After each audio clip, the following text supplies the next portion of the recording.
અમને ખબર પડતી હોય તો ઘેરેથી જ વિધિ કરીને ન આવીએ. તો ઘેરેથી વિધિ કરીને આવું તું. એટલે ભાઈ અહીંયા કોઈને આવડવી જોઈએ ને. ઈ મારો પ્રશ્ન નથી પ્રધાનજી, મારે 100 ને ખોપારી જોઈ, ફટાફટ હાજર કરો. તો દાદા શાંતિ રાખજો. શાંતિ જ છે. એને પવણાવા આવ્યા, એની હરરાજી કરવા ન થયા. મને એમ કે માર્કેટ યાર્ડમાં ઈ છો તમે. વાણીમાં વિવેક રાખો. વિવેક જ છે. નકર હજી છે ને કઈ મગ ચોખા ભળી નથી ગયા એમ.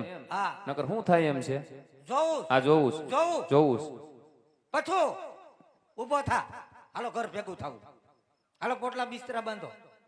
દાદા હારે મગજ મારી થઈ ગઈ. હા એ તો બધું કમ્પ્લીટ છે. પછી ઉભો થા. હાલો ઘેરે વયું જવું. દાદા હારે મગજ મારી થઈ ગઈ. ચાંજો બોલેરો. હાલો ભાઈ ઠઠું મારો ભરો. પથું ઉભો થા.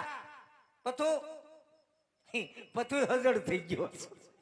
હદડ થઈ જાય એકવાર ને બેહી જાય પછી કોઈ ઊભા ન થાય.